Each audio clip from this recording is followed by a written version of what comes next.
Portal de Convênios. Todas as notícias sobre convênios e outros acordos na administração pública. Olá, este é o podcast do Portal de Convênios, um resumo semanal das principais notícias do âmbito da administração pública para você se manter informado em poucos minutos. Divulgadas as resoluções do TSE com as normas para eleições de 2024. O Tribunal Superior Eleitoral, o TSE, marcou um novo passo rumo às eleições municipais de 2024 com a publicação em 1º de março das resoluções que definirão os parâmetros do processo eleitoral. As normativas divulgadas no Diário da Justiça Eletrônico compreendem 12 resoluções aprovadas pela Corte em 27 de fevereiro, estabelecendo as regras para o pleito do dia 6 de outubro, quando será realizado o primeiro turno das eleições. Estas diretrizes serão fundamentais para orientar candidatas, candidatos, partidos políticos e o eleitorado na escolha dos novos prefeitos, vice-prefeitos e vereadores que assumirão os mandatos pelos próximos 4 anos. A importância desse conjunto de normas reside na garantia de um processo eleitoral organizado, transparente e justo, essencial para a manutenção da democracia e da confiança pública no sistema eleitoral brasileiro. As resoluções de 2024 foram relatadas pela vice-presidente da Corte, ministra Carmen Lúcia, e resultam de um processo cuidadoso de revisão e atualização das normas base publicadas em anos anteriores. Este processo de atualização contou com a participação ativa dos tribunais regionais eleitorais, de partidos políticos, de cidadãos, universidades e entidades da sociedade civil, através de audiências públicas realizadas em janeiro. A inclusão desses diversos atores no processo de elaboração das resoluções mostra o compromisso do TSE com a transparência e a participação democrática. A ministra Carmen Lúcia destacou, durante a sessão de aprovação das resoluções, que o objetivo destas é proporcionar a execução prática e efetiva dos princípios estabelecidos na Constituição e na legislação eleitoral, sempre com respeito e deferência às determinações do Poder Legislativo. Segundo a ministra, o papel da Justiça Eleitoral com essas resoluções é apenas desdobrar o que está posto na Constituição e nas leis, enfatizando a função das normas como um meio de garantir que as eleições se desenvolvam de acordo com os preceitos legais e constitucionais. Candidatos, partidos políticos e eleitores são agora convocados a se informarem e se prepararem para a escolha consciente e a participação ativa nas eleições, o que é fundamental para o fortalecimento das instituições democráticas e da governança local. O Portal Convênios continua monitorando as atualizações relacionadas ao ano eleitoral nos municípios, com o compromisso de fornecer aos leitores e ouvintes fatos e dados verificados por entidades oficiais encarregadas da coordenação e progresso das eleições municipais para prefeitos e vereadores em todo o Brasil. Em portalconvênios.com você confere o link para acessar as resoluções do TSE para as eleições 2024. Cronogramas de emendas parlamentares 2024 já está disponível. O Ministério da Gestão e da Inovação em Serviços Públicos, através da Secretaria de Gestão e Inovação, SEGES-MGI, disponibilizou na terça-feira, 5 de março, os cronogramas para execução das emendas parlamentares de 2024. Além das emendas com finalidade definida, de comissão e de bancada, a SEGES também divulgou os prazos para os recursos fundo a fundo. O cronograma de emendas parlamentares para o ano de 2024 é uma peça-chave na administração dos recursos públicos destinados a convênios e ações específicas nos municípios e estados brasileiros. De acordo com um decreto assinado pelo presidente Lula, a execução das emendas parlamentares seguirá um calendário específico, restaurando uma previsão que havia sido vetada no final do ano anterior, mas que foi retomada após acordo político com os partidos da base aliada. Este decreto define que uma parte significativa das emendas, especialmente aquelas voltadas para custeio em áreas essenciais, como saúde, educação e assistência social, deve ser empenhada até o dia 30 de junho. Este prazo é importante, pois precede a vedação temporária imposta pelo calendário eleitoral das eleições municipais que ocorrerão em outubro. O valor estimado para essas emendas é de cerca de 14,5 bilhões de reais.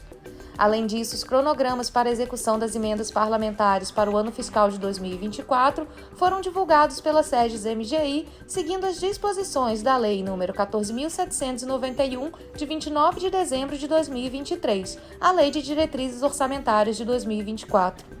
Essas datas incluem detalhes sobre a execução de emendas individuais com finalidade definida, RP6, emendas individuais na modalidade transferência especial, emendas de bancada com finalidade definida, RP7, e as de comissão, RP8, que terminaram por absorver os recursos orçamentários que antes eram distribuídos através das emendas de relator, RP9, apelidadas de orçamento secreto. Os Ministérios da Fazenda, da Gestão e Inovação e do Planejamento possuem a autoridade para fazer alterações nos cronogramas conforme necessário, com base em decisões de órgãos técnicos ou judiciais. Esta flexibilidade é importante para adaptar o planejamento orçamentário às mudanças de cenário econômico ou às necessidades emergentes dos municípios e estados beneficiados. A gestão e execução dessas emendas são vitais para o desenvolvimento de projetos que beneficiam a população em diversas áreas, representando uma importante ferramenta na alocação de recursos do orçamento federal. A definição clara de cronograma e a garantia de execução desses recursos são essenciais para o planejamento e a implementação eficaz de políticas públicas em todo o território nacional. Nos links disponibilizados em portalconvênios.com, você confere os cronogramas para cada emenda específica com os prazos estabelecidos antes do período eleitoral. Acesse agora. Senado aprova garantia de pagamento da administração pública a microempresas. O Senado deu luz verde na última terça-feira, dia 5, a uma proposta legislativa que visa proteger micro e pequenas empresas de atrasos nos pagamentos em contratos com órgãos do governo. O projeto, de autoria do senador Flávio Arnes, do PSB do Paraná, busca oferecer uma salvaguarda financeira às empresas menores através da criação de uma cédula de crédito empresarial. Sob o projeto de lei complementar 137 de 2019, micro e pequenas empresas que enfrentem atrasos superiores a 30 dias após a entrega de bens ou serviços ao governo poderão obter essa cédula de crédito. Caso o governo não efetue o pagamento dentro de 15 dias após a emissão da cédula de crédito, as empresas afetadas poderão negociar esse título com instituições financeiras. O documento será emitido pelo respectivo órgão governamental devedor, tendo validade de 1 ano e estará sujeito aos limites constitucionais relativos à dívida pública dos estados, Distrito Federal e municípios. Flávio Arnes afirmou que a iniciativa promove uma regulamentação necessária na legislação. Na Lei Geral da Micro e Pequena Empresa já está prevista cédula creditícia, só que não está regulamentada e, por incrível que pareça, quem deveria emitir seria o micro e pequeno empresário. Então, o que está sendo definido? O que é cédula? Quem vai emitir ao poder público? Estamos falando de recursos, de obras, de equipamentos, materiais, de contratos empenhados e liquidados, ou seja, tudo foi feito e o poder público emite uma cédula creditícia que a pessoa pode negociar. Relator da proposta na Comissão de Assuntos Econômicos, o senador Oriovisto Guimarães, do Podemos do Paraná, explicou que a iniciativa tem o objetivo de garantir que a administração pública reconheça suas dívidas.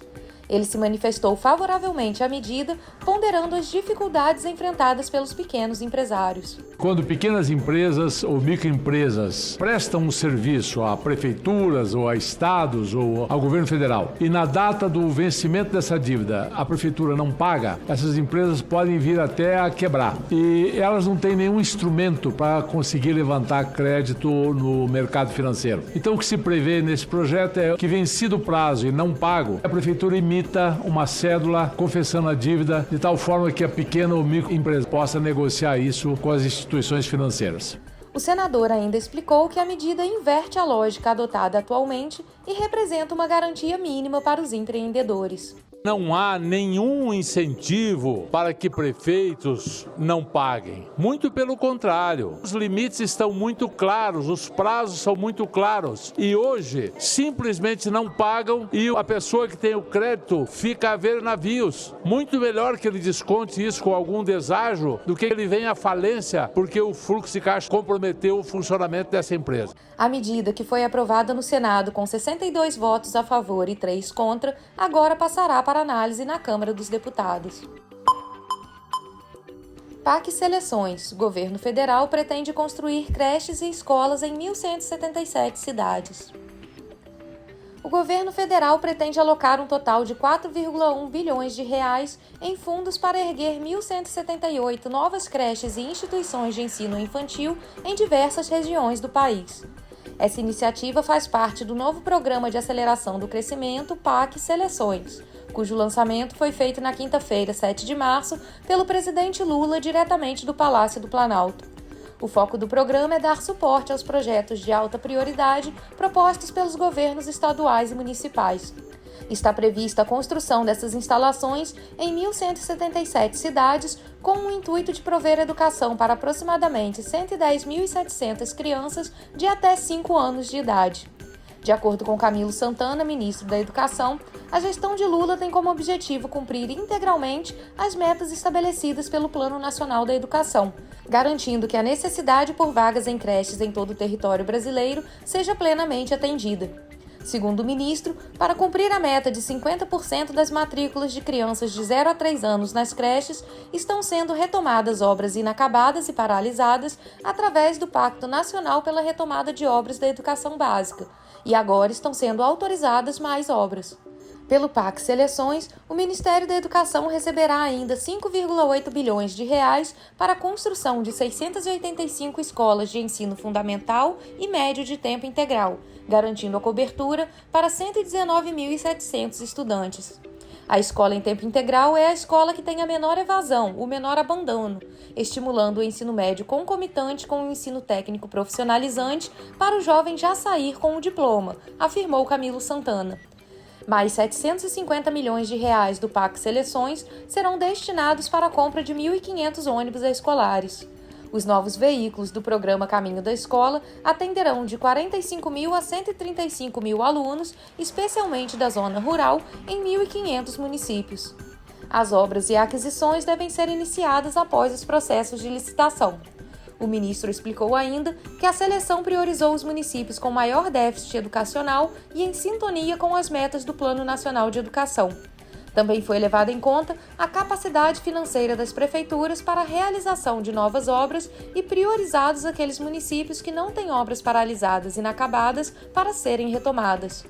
Portanto, segundo o ministro, são critérios técnicos e justos, acrescentando que outra condicionante era a disponibilização do terreno pelas prefeituras ou governos estaduais para que imediatamente possam ser iniciadas as obras. No evento, Lula ainda apresentou o resultado de 16 das 27 modalidades do PAC Seleções.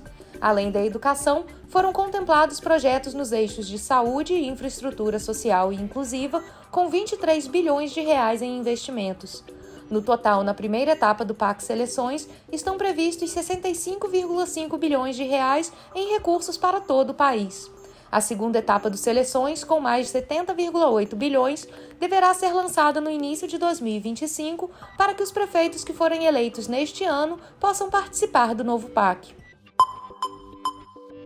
Retomada de obras na saúde. Apenas 23% das 5.000 obras tiveram manifestação de interesse.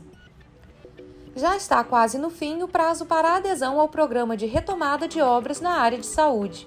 Até o momento, apenas 23% de um total de 5.000 obras tiveram manifestação de interesse.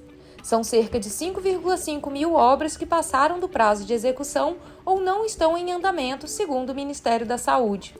Os gestores estaduais e municipais com interesse em dar continuidade aos empreendimentos que não foram finalizados têm até a próxima sexta-feira, 15 de março, para se inscrever. O especialista em finanças César Lima explica que muitas obras paradas, não apenas na área da saúde, mas em infraestrutura e educação, são interrompidas por dificuldades na execução.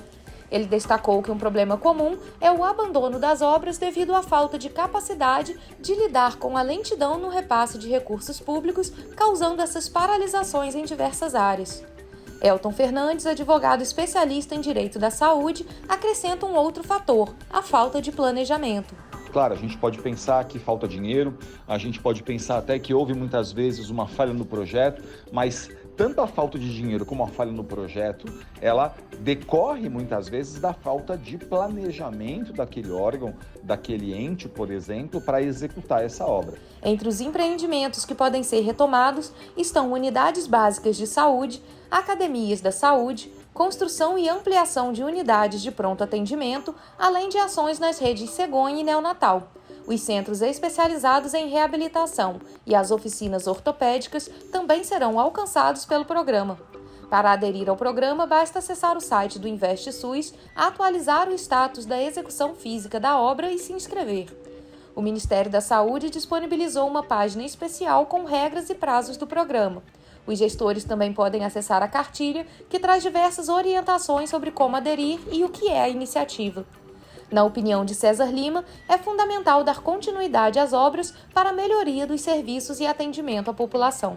É muito importante que se retomem essas obras e se finalizem, uma vez que ali já existem recursos públicos gastos, investidos ali numa obra, e a demora na sua conclusão causa deteriorização, que aumenta o custo dessa obra no final. Serão consideradas no programa ações de repactuação, que consiste na celebração de compromisso formal entre o ente federativo e o Ministério da Saúde, e ações de reativação, que consiste na regularização da situação de obras ou serviços de engenharia em funcionamento sem o registro de concluídas no SISMOB, ou seja, obras já concluídas com ou sem recursos próprios do município, mas sem atualização no sistema. O Ministério da Saúde editou a Portaria 3084 no dia 15 de janeiro para a adesão de estados e municípios ao programa de retomadas de obras paralisadas na área da saúde. O término das inscrições será em 15 de março.